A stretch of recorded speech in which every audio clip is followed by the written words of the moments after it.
So baby Obia after say yes triple Senegal titan there from Unsamono. Yeah, they and some see a children in Adeba.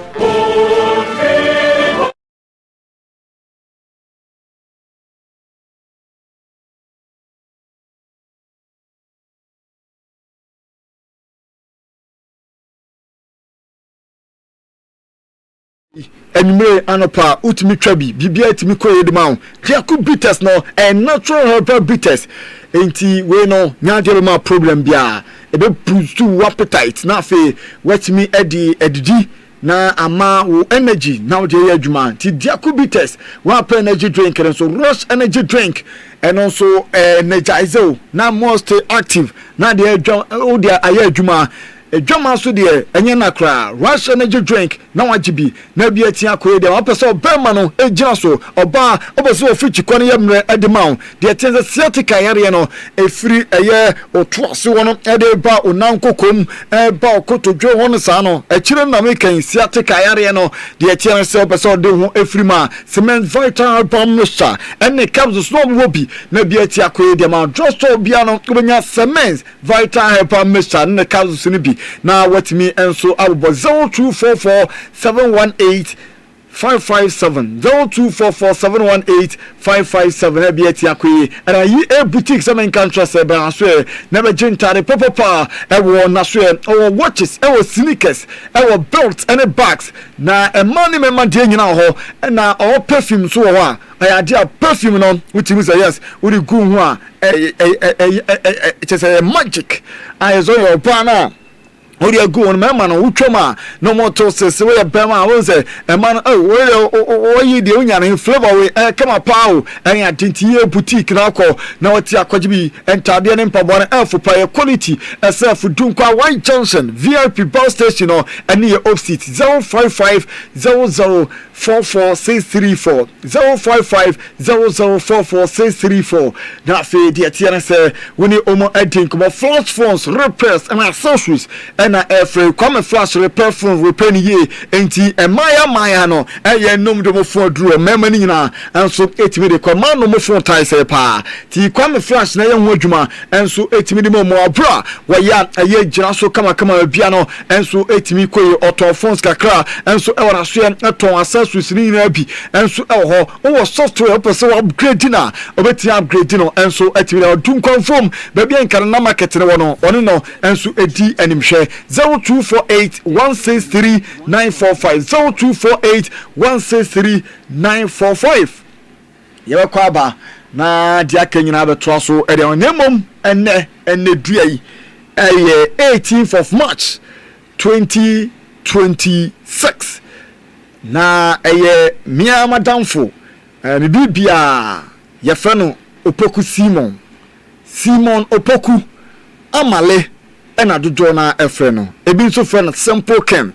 ena mrewafo no ene nkokrafo no efre ni JJ ene JJ ne birthday ti amale ene birthday simple ken no na nyame nso na onye okese onka ho no mo anu so ade hu nyina emrem na de okra prewe nyina no enso entimi emrem de obi besa wonsawe kan bia no enye ensura na oba no ye ne warem na bibia ntimi koyi enso mfama ho ati ase ye ware oba na bia betia koyi e de ma happy birthday simple ken amale nyame adma Sunday any J4 any Sunday special enya senkoto akọ birthday match we baso we Delta Kujo birthday si una so ti o se Delta bibi wakra na edi birthday no ti Delta Kujo se uye bibi na bia nso etimi ekoboko edema simple ken amale girls ni nyina simple ken no ye koba na edi aka nyina ato aso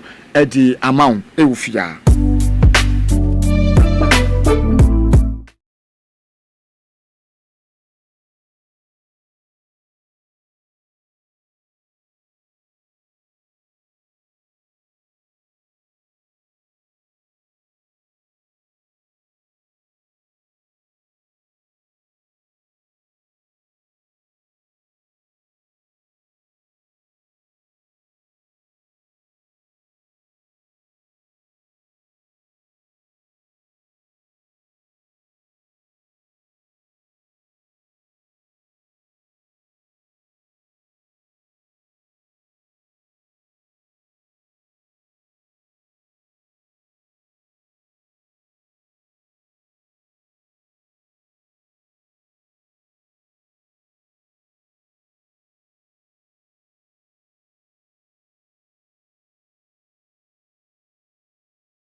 tie ya na Patrice Evra de yen say ono Evra no utimu say wono ya African enokopi mo France na Patrice Evra ni de CCCA mame fonto dwa say ayade a wodna no atum ewo ebibrem ha Patrice Evra say ne san hunti ena wo say ya je AFCON title eri free Senegal for nsem eri koma Morocco wasi wei ayen guase kase edi ma Africa ha nyina football na we no enye nguase akwa eye scandal kase pa ena esi no na osi yenyina ye hu no ye ni so ye hwe bi se Senegal for age title no e wo pitch no so na okache ni Morocco for emani nyina se opemasem Morocco for opemasem nemom at this moment at this point okamwate se muntimi en celebrate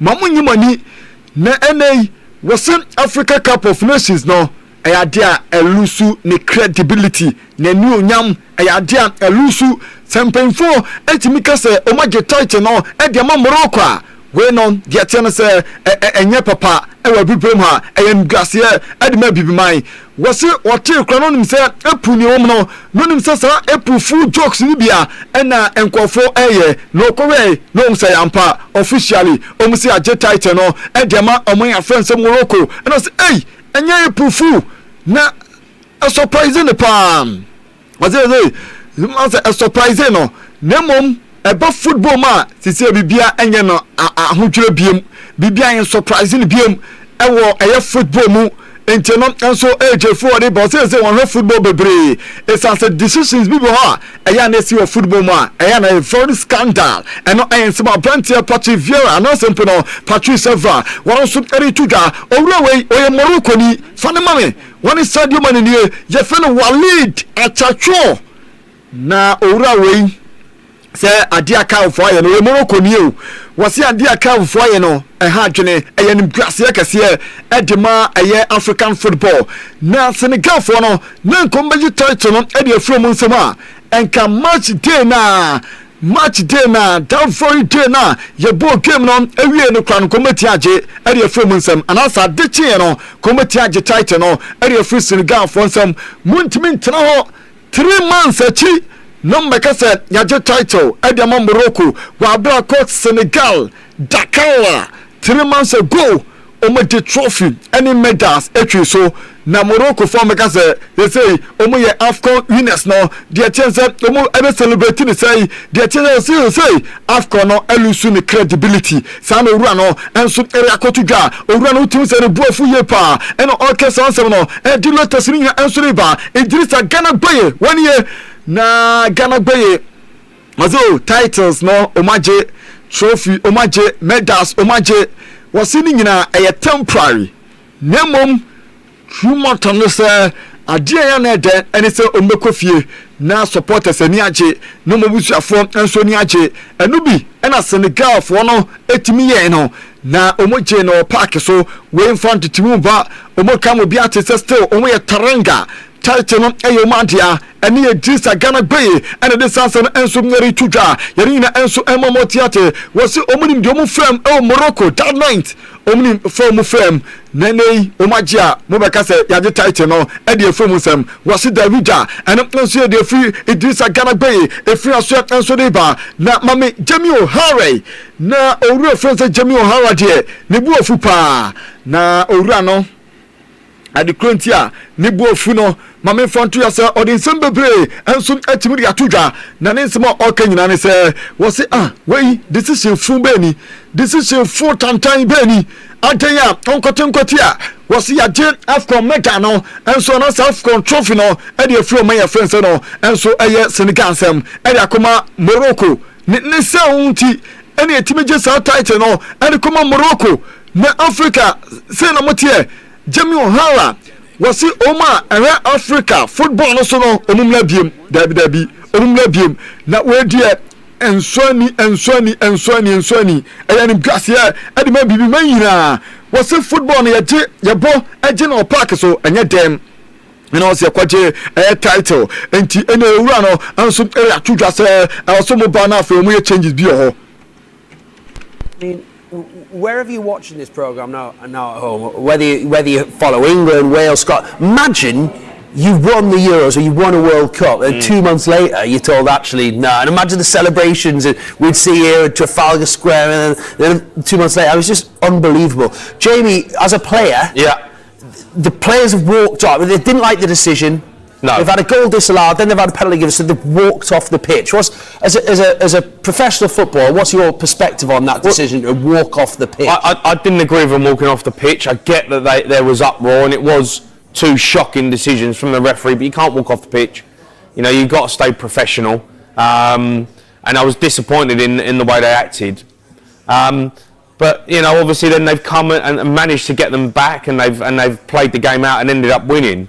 So, no, if first of all, if I was playing for Morocco, I'd be absolutely fuming because you know you're off for 10 minutes, over 10 minutes of a game. That changes the whole out. That changes everything. All right, they've got the penalty to win it, but they miss it. Then you've got to go to extra time. Everything changes, you know, because you're not flowing. The game's changed in terms of fitness levels and rest where you've stopped. JB O'Hara no was it Senegal for decision omuteki walk away from the pitch na omukọ changing room no was it oni omunya adwene na mom won't mess triple title no after say omatinya babo game na wie 2 months achi also obaje title no e dey from nsam na Villarreal for omu training grounds or Papa Gueye nie Papa Gueye one day until so dogo bi nu abekra don't know na ono enso Ginani Papa Gueye was still African champion ono Ginani Senegal for player.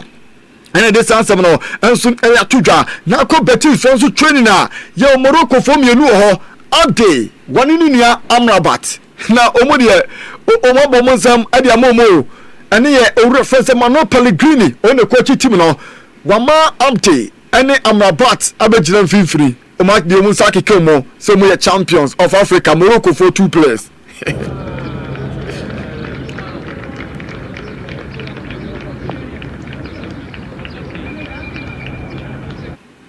Entiano na uhuno Facebook no so no our 91.9 Enchoma Radio just omaje yesi omo champions ya Jefferson Senegal or dia be Morocco mine enti Betis for training no empty and I say Amrabat ya mo be Jeffrey for team training ho and ya boaje omo so sampa omo sefata omo enso and ya champions no enso e akran etodwa ya latest ni na enso de ba na mom e waji diof de was we na Agro bi na mudi adai diof ni was we school for enable game ana feature ball ne was it trophy no ya general pitch so enye email good night and on a joe and on this message no and so etimi buyer ya din and so emetie for maybe and so netia koso and no on my France Senegal omon sem no and DP and so de ba e che dia kanina and so emetia to so e dia ma nyame ya tuma ya ni say UEFA Champions League no games ebetia ba so ene anyumei Barcelona Delta Kujo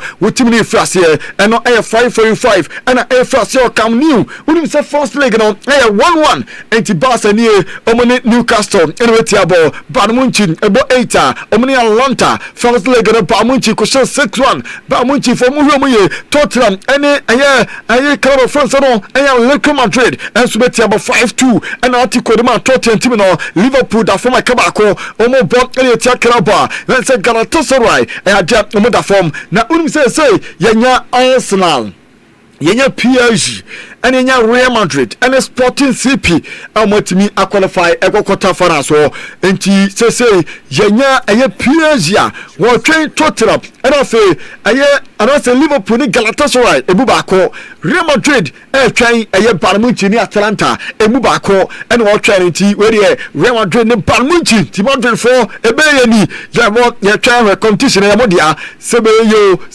ayamodia ba modia yanemo enso ni asembia Madrid for yentimi nka mo asemboni bia enso UEFA Champions League nim esanse title ya modia se ne nkofo down to against City amutimi kwa yemu adwuma simple kwa homa na we mama adwuma ne ya simple kwa no against Pamunchi ya twen ama game na du so yentimi nka asemboni bia mfam ho esanse Champions League no ya modia monfa na Barca Bonne only Newcastle omo train Tottenham and Atletico Madrid and I say Arsenal Sporting CPD omanya huomo omesia encheno enso na hoya ya de mo tia tendo Vini estili show no Vini no infanto him say ono City ɔpromo siapa na Vinicius Junior eba no goals and assist wono team aso kase pa no Man City 8 and wonya uye mu free na Liverpool ba Liverpool 7 and after Shakhtar Donetsk and see 7 club you Dortmund 4 and Chelsea and so 4 and wonya area Chelsea team no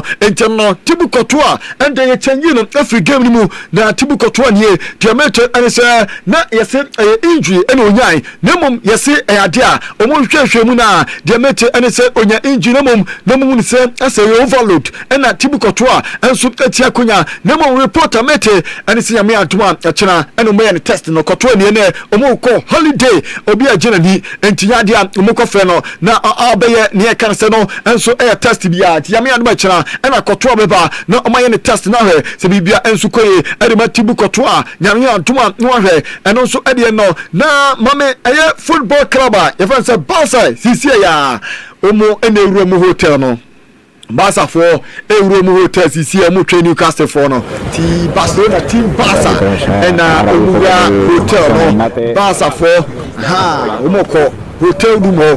Aquí tenemos a Hansi Flick, que como siempre se va a saludar al director del hotel, Dani Olmo también. Por aquí tenemos a Ferran Torres, a Pedri.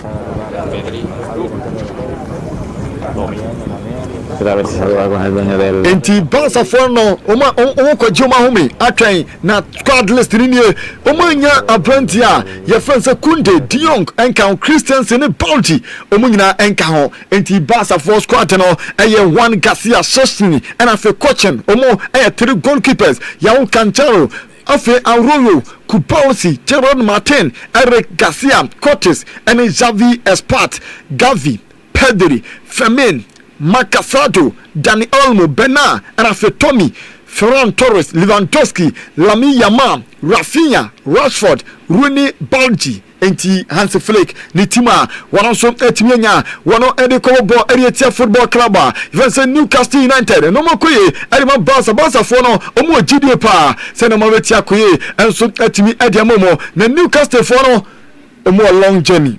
Mame Barca for dressing room to pitch and so kwa wa papa bezi Premier League no ebi nim da say omu free dressing room kwa pitch and so no kwa wa papa ba Facebook wo tenchoman 91.9 obehu bibia enti Barca for say onante free omu dressing room ho baby a okoshe jersey ade ba pitch and so no kwa pa obetwa sa ba four steps ani adedia si park no unu pitch no abre Yazu ko England we bi ni ho ebi ni ho ekwa tintin se de nya dia to bi ho enti no enso ye Barca for no omu wasam enam de ma no nyame atuma omu game no enso betia ba so Newcastle for ni omu so efili o Barca ekromo omu Philippa omu nya test of the pitch no and Newcastle United di omu enso dressing room na yase kwa what to the pitch no omu atimi a testing ti omu ni bibia omuni bibia ntemo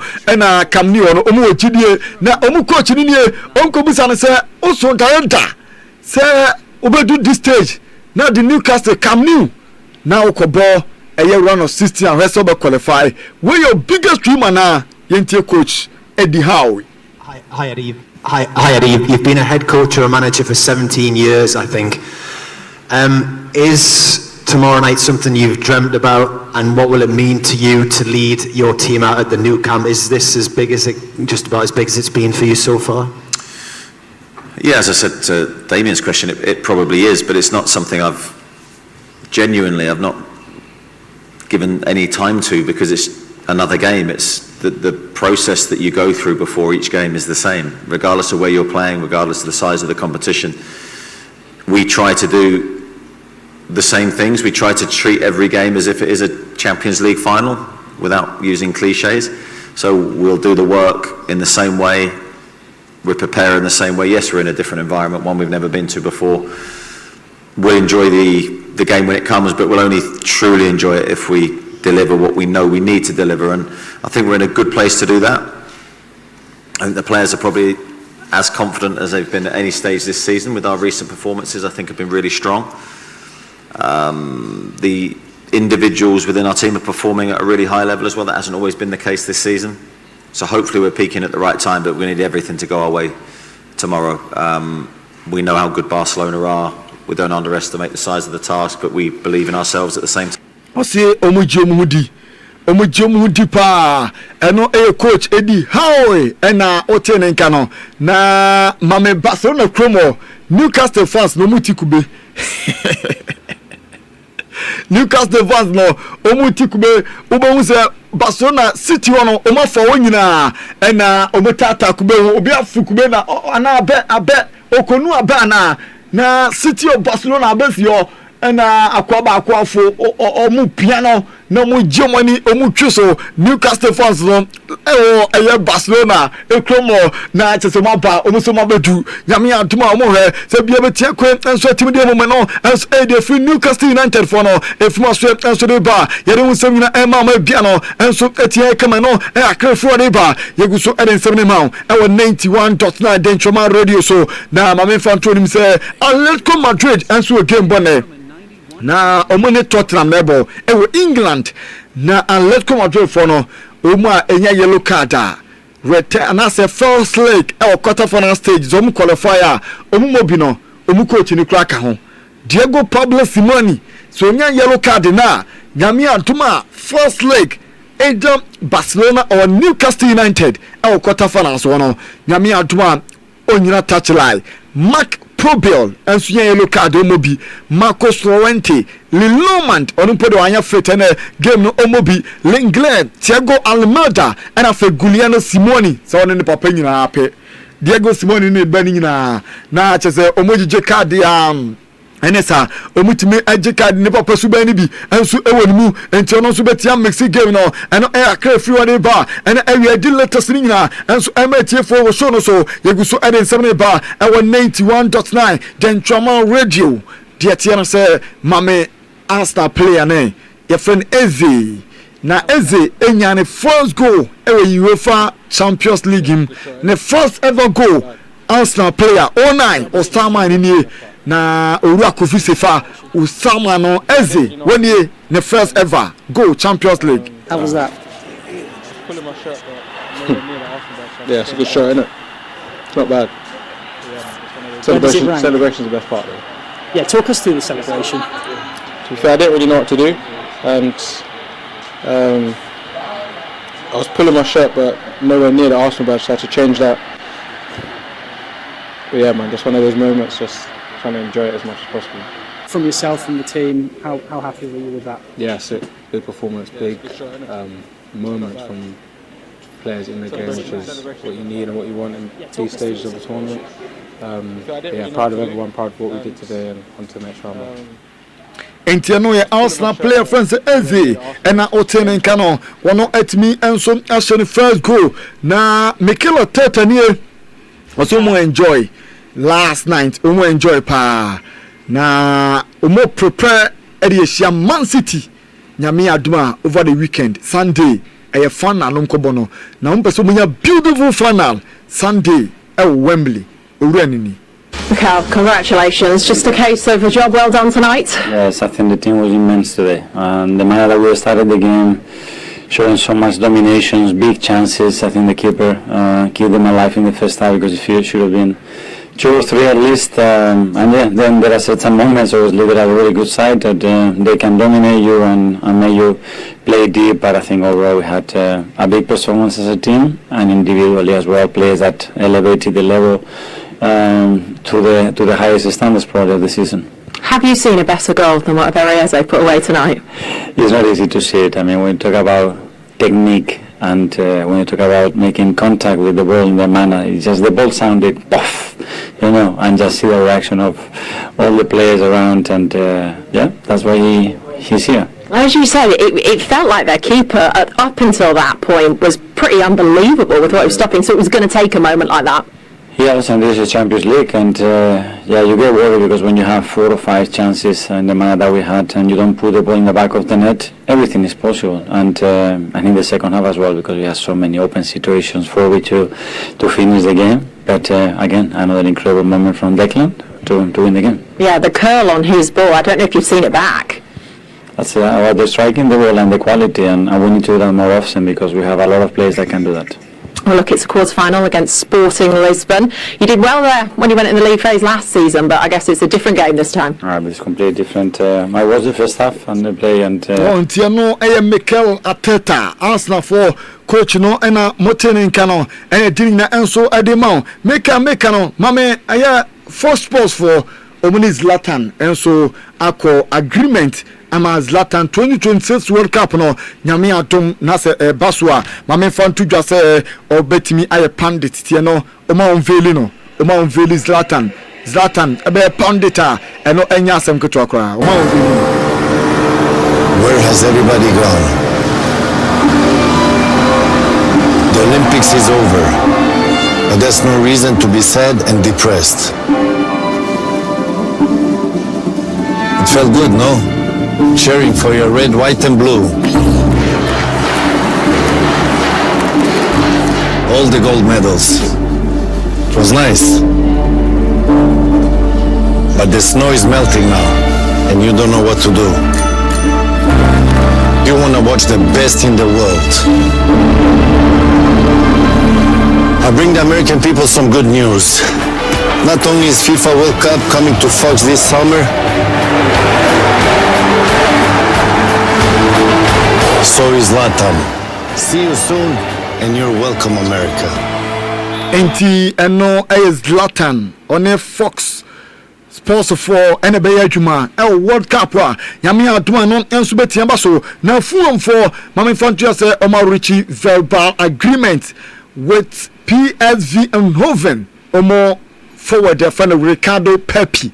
Demete and it's their personal terms no omatimi awie omo rese 36 million euros omatimi akofo boy no enso etimi na ba Liverpool for enso rese Xabi Alonso ebetia ba overtake owura France Anna-Slot na Demete and it's Xabi Alonso no yes is our place where the obo person audio mobile Bradley Bacola PG4 boy no yeso Filino Oyadano Adam Wharton and so England tinino Crystal Palace boy no obe pese obetimi dina ba and afi Abrante Alexandro Bastoni ewo Inter Milan na nije no pa onyana obetimi edina ba Juventus for Bernardo Silva and Sandro Tonali Juve for Safo nyina and so etimi de omo omutimi no and so AJ Foreba oko AZ Akma omo young boy bi 20 years na ya frano Keith Smith na kwano yesi ball party onimbo 50 million euros na dano so yesi Real Madrid and afi Barcelona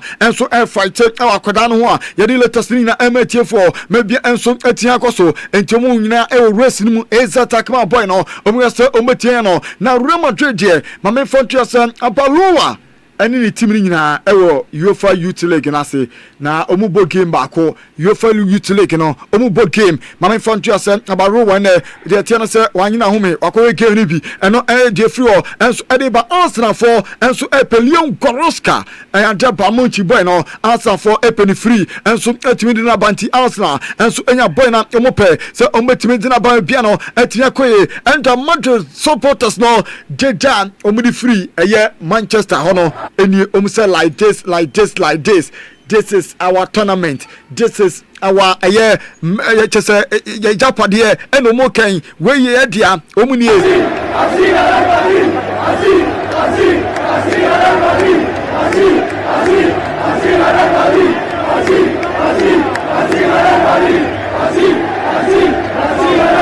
Tiomo free Manchester Stadium, every Manchester Cromono na dede wey na Madrid for no enso di free na Arturo Vidal here o reference Arturo Vidal was say enana dwi e will come new against Barcelona Newcastle enye time ke to kra e be say enfie du 90 minutes no our come new no or a former Barcelona player was in our come new a best and fear do any football club even say Newcastle will quite pop na Newcastle abba Barcelona stadium with financial power financial power Newcastle club way e wosika obibia omutimi control more at the chair Barca team no e the Premier League no the channel say omubobo omuwoska omubobo nemom our come new and anadwi ebe say 10 years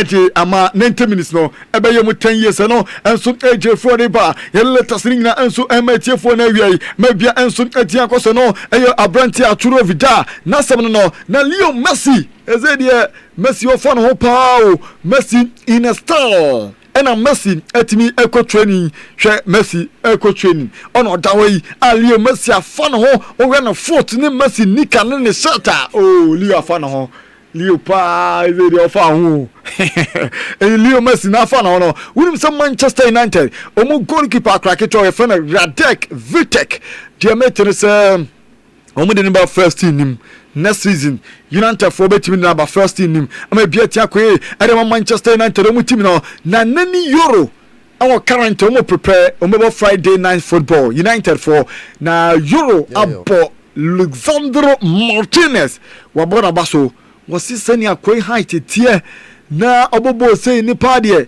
wasi wo who center backer na ability on the ball good it say Alexandro Martinez. Someone like Lecha, I think I never see a centre back with this ability with the ball. It's just crazy. And yeah, I try to bring the ball forward every time when I can. I know I have to improve on this, but this is my main target also to try to help the team to go forward quickly. And for centre back today, this is really important to be good with the ball. So yeah. And no, Abrantia France. Nani euro ena otenen kano na Arsenal boy Alphonse Piero Hincapié when ye was in Miadma Sunday umbeso moje Carabao Cup no Wembley Arsenal. Obviously now you've got Manchester City at Wembley on Sunday. In terms of the season as a whole, how big a springboard could that be to winning many trophies this season? Pues la verdad que estamos enfocados también obviamente en la final, que es una final muy importante, con un rival muy duro, la verdad. Vamos a entrenar muy fuerte para llegar de la mejor. Piero Hincapié ena otenen kan yedi na eba na mame yanumwe. Ko wotwe fo coach no fa na mame sisi ye friend no Liam Rosinia yese oko Chelsea a big fish amwo Chelsea ni nyina mu nyini ni coach yi omutim se ontimi adwuma no kombenya campaign fo nya no kwan Liam Rosinia ba na boni kiki udimze oba be bibi wunti yapam Enzo Maresca ema ne ko eni ade ema Chelsea abafo oba ya de tenze club no size eso chen adwuma yenye na owura ni nie wose otifans na se Liam Rosinia wose otifans na se na Chelsea fans ni de omunya ni instant success. The fans want success instantly and rightfully so. For the size of the club, I understand why fans are frustrated. They want us to win. I understood that before I came in.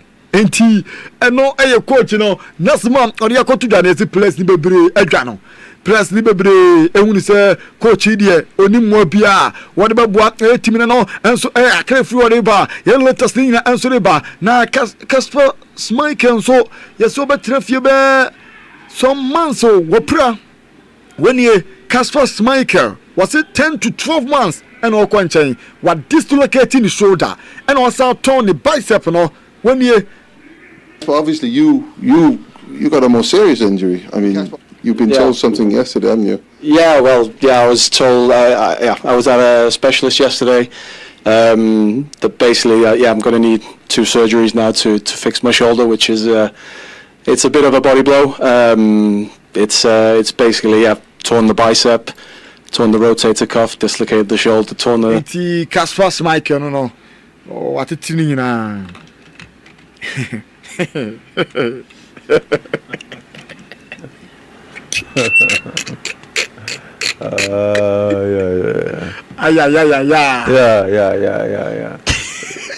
Zare we group no senior me huni ya. Yo we group no senior me huni ya. Oh sa, me menkoso. Oh jimfo na group no senior huni na. Oh sa. Yeah. Some them make up you. Huni na. Na ni ji amu mu de mo enjoy the moment. Mo enjoy the moment na ti eze ujitum ze yemfro eja nwotwe ko nwotwe no nyintu de say offer world champion na meji atum because we are the world champion. Took from no etwem. Entwem. Say no we etwem. Na eja nwotwe na aba so. Enso etwem. Eno na esi here. Ko nwotwe. Baby. Awotwe. Ne world champion. Ena magi atum na ba ko ne de hu ya no afre no. Sa. So bi ama no nwotwe. Sa. Awotwe. Etwem. De me kai pan ye je club world cup na me kai ko ma. Ena match no nkai. Ni shada nkai. Match ngas man hwebi. Ai! None the pictures no. Hwebi. Ena ma je mana enyamia man hwegi.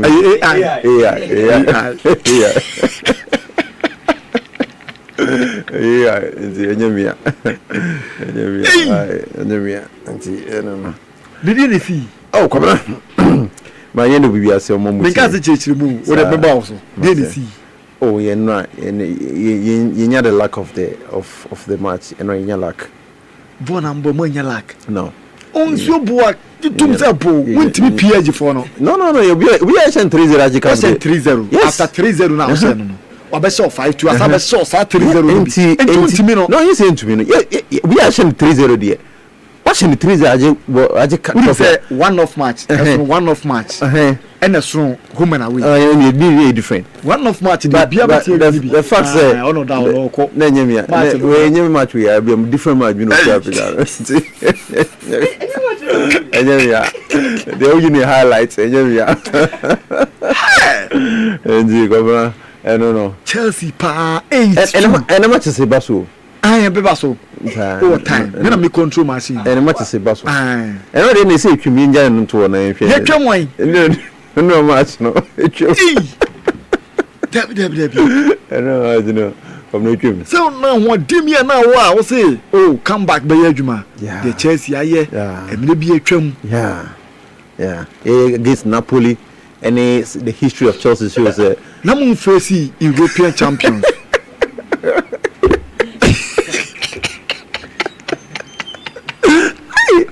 Juvia. And go what? Put Chelsea down for if you had Dawson. Oh, how do you? Man, put Chelsea down for. Manu. Money na sign ne amamu ina amu ne put Chelsea down for. Oh, Casado. Oh, how do you? Because I saw 5-2. Grana won DBA one. There more one. Obi I saw 5-2. The man you come at me a bomia. My jatum. Mintimin sorry. Now, Obidia, your buna still is a one more day. Machina, son, any poor winter, could have Machina Fitra. Oh, I will be your buna. Maybe I fight to see you. Your buna. Bunny Yossi. What are you Machina Fitra? Miss Baby Obiani. When I met him at home, Buna Kuno. Say, oh, remember if he is Stamford Bridge. I mean, African some African some Remember what time? I can't 1 minute and Tanzania. Oh, Liam Rosinia and Twas Yajuman. Oh, Liam Rosinia, there. I've always had doubts about Liam Rosinia. So, which means Chelsea Juman, but I've always been consistent. Just been fun. That's the direction of Pesomoko. And all of Mudo Musica, Adventure Club, as a supporter there, which may have your say, but they will have their way. We had Jumana Equator Chelsea and the structure of Chelsea and the history of Chelsea. Liam Rosina de Cobra na on you be me feeling so a candidate to between 100 Chelsea Jumano. And see, media have never supported so between Juman, but now was say a man. Yes, and some of the man soon. Yeah, now said the man of the benefit of the doubts. Now you're ready with me. But clearly, they were here in this short space of time to show say, Cobre Jumano, ABA, Esoma, Lima, manager Liam Rosina. And Concord start war and getting it in. Maybe I'll start on getting it in my brother. No, obey him. But the question is, Chelsea being an experienced manager now. It's been the question is more for an experienced manager, and that is a big question. Because until I'm resigning, okay, I've always had doubts about him. A job will cheer for you. Yeah. Information. Best out to us. Now, back to business. All right. Bibri man, yeah. na and so yeah, me who say Gino birthday. Yeah, na Gino la birthday. Me who say a year post me dey na minim. Okay. See, young wishing happy birthday. Yeah, happy birthday. Yeah, picture na my ye come on. Yeah, that's it. Yama Africa. Right decision. Yeah, and I'm saying incompetent. Give me with me phone. Omu incompetent. Ana omu nim bi omu ye. Ana omu sro Morocco. Ana ehubi ena nipa bi de awura omu. Ena makoje title no after 2 months. Kobra yen show bi enjoy show ni bi ana yenda bi ase I could tell Richie of Richie Barbering Salon any flash of fashions. Ewe me say me bi ma mo enjoy show no. Ma yen nkomo free Africa na yen hwe issues a esi wo Africa. Na Champions League ne dey Chelsea game no ye beba so na ye de ho nkomo but yen sha sem free Africa ni issues a ekoso ewo between Senegal and Omaye Fen Morocco. Yen KT for say enche ena Omaye Fen Senegal winning the African Cup of Nations. Now during the final na course between Senegal and Morocco no nsem bebresi game ne course no Morocco and as Senegal e go referee anje then minutes later Omaye Fen Morocco ekonya penalty na Senegal for led by their coach eka say omu en free park no so na omu enko dressing room so there was that tussle omu twia for about 40 minutes and sana Omaye Fen Senegal Eritrea omu ba na omaba be bobo no ma game no akwewie na game no course na within the extra time Senegal etumi share the equalizer Pap Sisi etumi share the only goal and Emma Senegal winning the AFCON for the second time in their history. And na Omaye Fen Morocco call Memphis say CAF Ekosiki say and yenji point na enfemo na the 3 point ye mom 3 point per 3 goals call first one no impinfo omo transe e de ma CAF no e bo nsem ni tuguye but rather no omo fine Senegal manager na Senegal coach e fine some players be ayewe e fine even Morocco for no kra e ma nsem ni nya e kwoti dai and then of Omaye Fen Morocco anyantum omo call ade fen appeal na appeal no ene result appeal no result etumi aba CAF pay for na say the CAF board omo appeal no omo age 3 points plus 3 goals e dey ama omanya ye fe no Morocco so that is the latest ekoso na answer na me call na me wensem no ma me mfa omo no more on the board of the appeal in pin form tra case no so edinse no adwene be nsem pin form no tra so na bia omo ye Morocco for e na ko dinsem no but pin form no tra so ko bra no omo ye Morocco for ma me mfa omo di enfama omo tra so ni the president of the appeal board no ye friend Justice Rolly Daibo oye Nigeria ni omo ye vice chairman ni Cabo Verde vice chairman ni Faustino Velari Montero of Cape Verde on a vice chairman members no mutana boy ni Moise Ben Tahal Nazri of Tunisia Moses Nkanke of Namibia and omo makanti it is about 1 2 3 4 5 6 7 8 9 nipa 9 in a track case so omo erulie ebi fi Nigeria Cape Verde Tunisia Namibia Mauritania Djibouti Togo Malawi any DR Congo sa mpinfo ba komako 9 we in a track appeal no so a omo track appeal no so we no omo returning decision omo Morocco 3 point plus 3 goals na den no mu gina so a omo de ema Morocco Omaye Fen Morocco 3 point plus 3 goals here.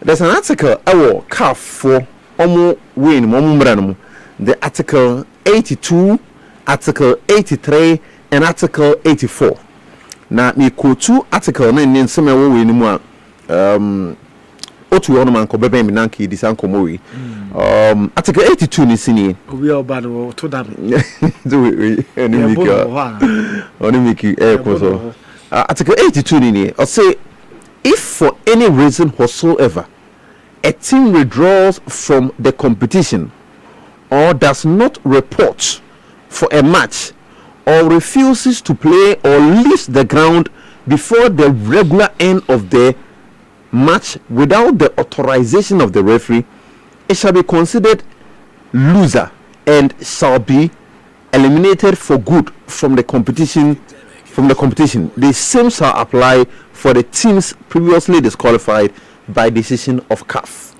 According to Mrawino, say a bobo, Nasabo near bono, team no one report to one ma, or yebo game now, also mobile, Nasa free park in a swap. On the grounds of that, inti, you better disqualify when you wait for competition. That is the Article 82. Now, Article 84, Article 84 no suni, a team which contravenes the provision of Article 82. So we put Article 82 mrano swa and 83 shall be eliminated for good from the competition. This team will lose its match by 3 goals unless the opponent scored a more advantageous result at the time when the match was interrupted. Come on, say we who be say yabobo we also umbo and as a game no also one ma ya point ni aje 3 point ni aje 3 goals at the amount. But here yabobo na be a match of 5 and the 5 goals ni mo medina na why we. So that is the rules are omo gina so e dey 3 points no e dey mo man ya ye fen boroko. Na yedi we hu nkomo wie no right. And no and the eba so no say after establishing this fact say sa rules we ne da honom afi ne eba bebrem na yedi ehu nkomo we di ehu bebre say ye bobo obi so mobi okay wo a wo de okwe okwa ye beje wo ye be 3 points ye beje friends. But this is the scenario kobra. First of all, my friend Senegal every page na so. But at this instance almost sounds so eba park no so bio. So the difference, there's a big difference. Me free page no so me bio no. Any me free so makwa amaba. The regulations no does not stipulate to hanum. It is a gray area. What's all the difference? No say me free page no so mama bio. Any me free so mama bio regulation and state wa. At this instant, on my friend Senegal every page no so but omo be also return here.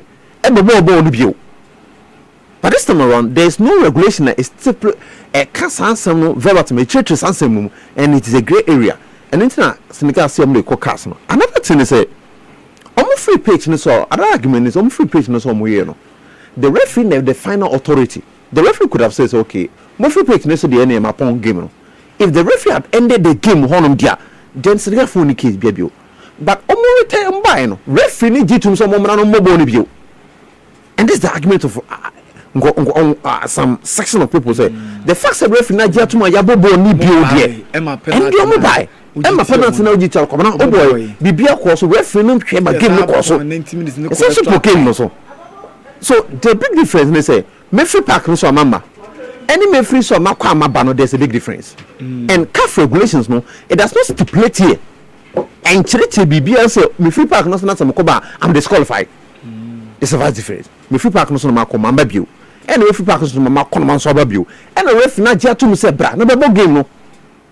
And this argument of my friends in the guy and I just said they will argue with omunko wi ahwe debe ko ba omunko fa unqualified player yeah they case in Boko cast and cast a bit to me attraction it is a big after 2 months a big disgrace for African football. It's a big embarrassment for African football. Now the essence money I want to say it's a friend Falco almost say in Africa for bedia Africa competitions be a much more come on compete. It is an embarrassment because you who football matches be brayaba. This is in beyond my course so na wrong. About it. This is in wrong. But the point game no want to make say this is in taking a wrong in team so me no. A classic example you Maradona did in such a good in England.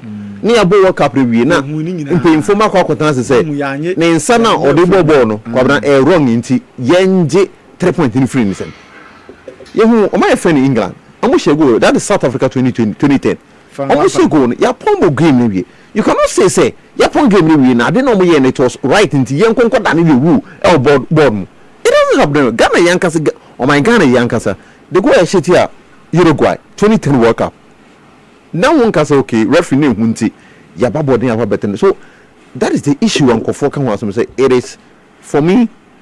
I totally agree with Tom who say Africa football is at a crossroad and this decision I totally disagree with the court of application could also make this decision. So coin na my room my decision say coin on mamba piu and as free park no so na referee point there any weapon.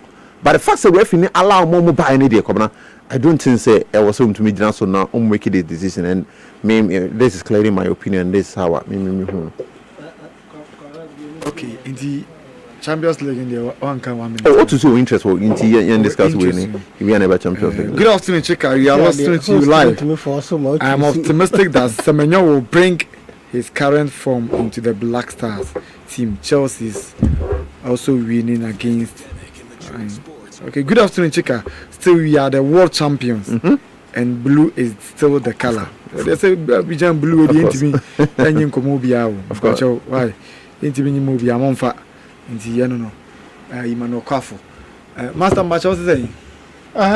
Esi ade am say esi no host to me etimi ade topic etimi show we say by force akeno topic bi o am person obe discuss metimi choose am me discuss dey esi am me Real Madrid ni o ye dey Madrid o dey kan asem na obe kan men kan Madrid asem kan asem na obe kan oh nti Madrid mi jai support wada men kan se jai support kan asem na obe kan okay yenchia obia based on sa nkomo calf nkomo ne anim guase a calf dia breya then me dwuno ho I had wanted to know what is the difference between abandoning a match and delaying the restart of a game, because you shall go a restart, a co throw a restart of a game, a corner kick a restart of a game, and even if Senegal for it me beat the threshold of 15 minutes or abandoned game, it means the referees bet me I call a game offer.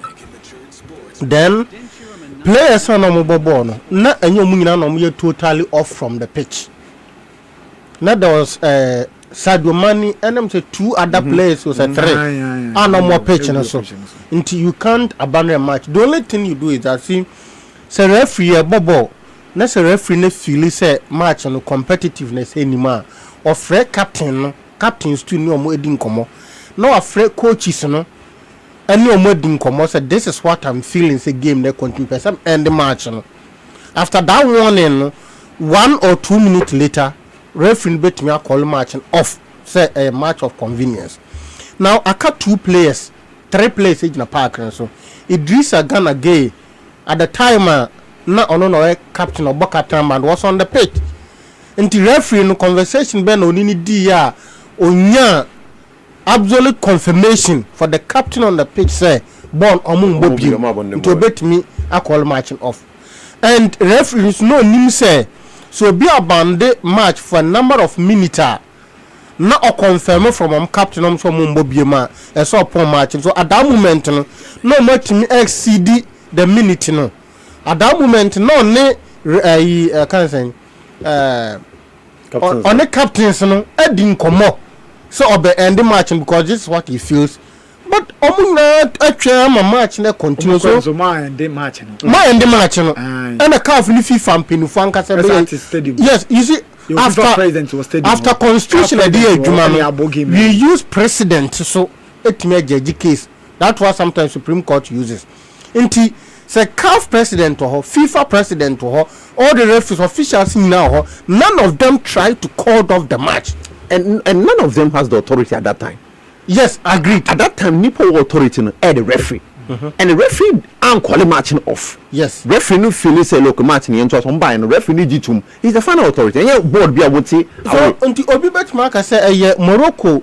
One and CAF to the level that AFCON plan or organize it because of Sapien maintenance force CAF to take this disgraceful decision. Yeah. Look at how other part of the world no a competition is a little tournament. What also described by a Jurgen Klopp. Jurgen Klopp no described first as a Jamie Carragher as a better. And then we have succeeded in making almost statement no you know omo eka you know abem imagine say yabobo ewe okay obi ashego referee na hu na ye kwotana boardroom I say okay I don't know you know it was a go into yen done decision. How do you do this? It is a total embarrassment for